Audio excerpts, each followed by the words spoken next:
नमस्कार, आप देख रहे हैं नॉनसेंस टॉक न्यूज लाइव और मैं आपके साथ पल्लव घोष। जैसे कि आप सबको पता है, पश्चिम बंगाल में पहले चरण का चुनाव 23 अप्रैल को होने वाला है और दूसरे और अंतिम चरण का चुनाव 29 अप्रैल को होने वाला है और नतीजे यानी रिजल्ट्स 4 मई को अनाउंस किए जाएंगे। जाहिर सी बात है, पश्चिम बंगाल में जो पॉलिटिकल सिचुएशन है, जो जिस तरह का राजनीतिक कैटफाइट चल रहा है, तृणमूल वर्सेस बीजेपी या बीजेपी वर्सेस तृणमूल, जैसा भी आप इसको कहें, इतना तो साफ है कि इस बार इलेक्शन कमीशन ने भी कमर कस ली है और इलेक्शन कमीशन ने तय कर लिया है कि जो वायदे chief election commissioner Gyanesh Kumar ने किया है वायदे कि इस बार इलेक्शन फ्री एंड फेयर होंगे, कोई घपला नहीं होगा, किसी तरह का मैल फंक्शनिंग नहीं होगा, उस वायदे पर खरा उतरने के लिए जो भी जरूरी है, जो भी जरूरी इनिशिएटिव्स हैं, जो भी जरूरी स्टेप्स हैं, ये तमाम इनिशिएटिव्स कमीशन ले रही है। इसका एक एग्जाम्पल, इसका एक उदाहरण अभी सामने आया है, मैं वो आपसे साझा करना चाहता हूं। मुर्शिदाबाद डिस्ट्रिक्ट में 7 सेंट्रल फोर्स यानी केंद्रीय रिजर्व बल के जो जवान हैं, उनमें से 7 जवानों ने एक प्राइवेट इफ्तार में इन्होंने शिरकत की और कमीशन को, जाहिर सी बात है, इसकी कंप्लेन आई और कमीशन ने इनके खिलाफ एक्शन ली। कमीशन ने इन 7 के 7 को दूसरे राज्यों में ट्रांसफर कर दिया है और तीनों को जो पैरामिलिट्री बैरक्स होते हैं, उन पैरामिलिट्री बैरक में रखा गया और इनमें से 2 के खिलाफ केस दर्ज हुई है और इनको साफ तौर से बताया गया है कि आप लोगों ने जो ऑर्डर था कि आप ना किसी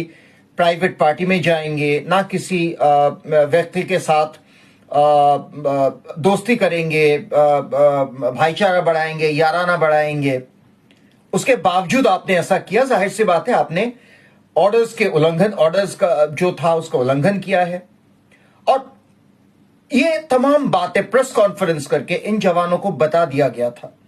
कि आप जब तक बंगाल में रहेंगे, पश्चिम बंगाल में रहेंगे, इलेक्शन जब तक नहीं हो जाता है, आप किसी भी व्यक्ति के साथ पर्सनल भाईचारा नहीं बनाएंगे, आपसी भाईचारा नहीं बनाएंगे, दोस्ती नहीं बनाएंगे, किसी भी प्राइवेट पार्टी में नहीं जाएंगे, किसी के घर नहीं जाएंगे।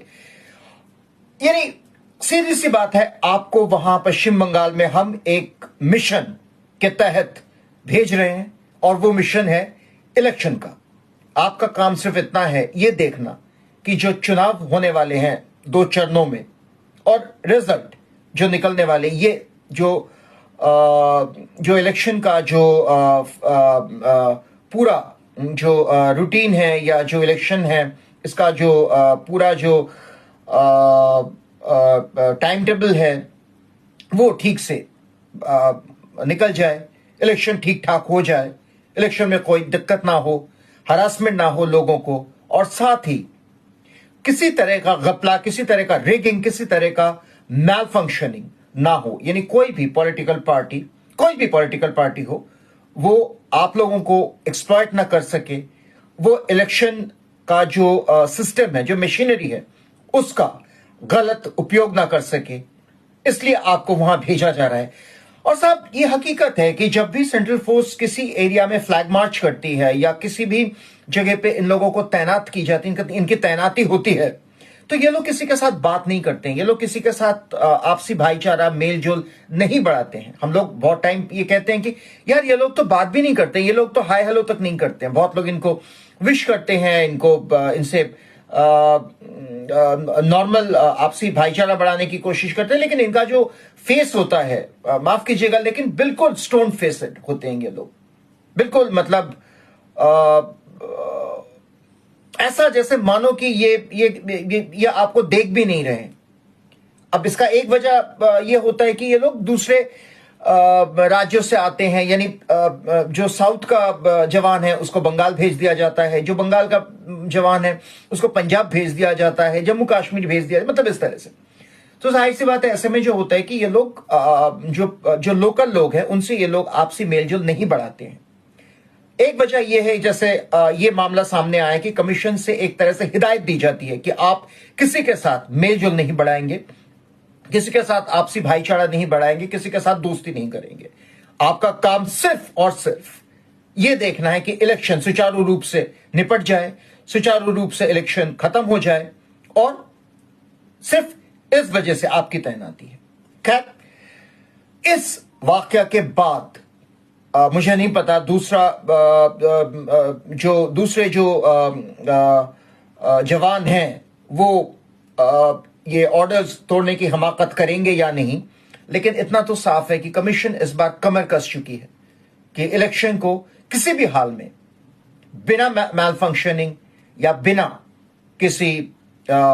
एक्सप्लॉयटेशन या इन्फ्लुएंस के पूरा करना है, और पश्चिम बंगाल में फ्री एंड फेयर इलेक्शन करना है, जो कि ज्ञानेश कुमार ने बार बार कहा है कि इस बार इलेक्शन फ्री एंड फेयर होगा,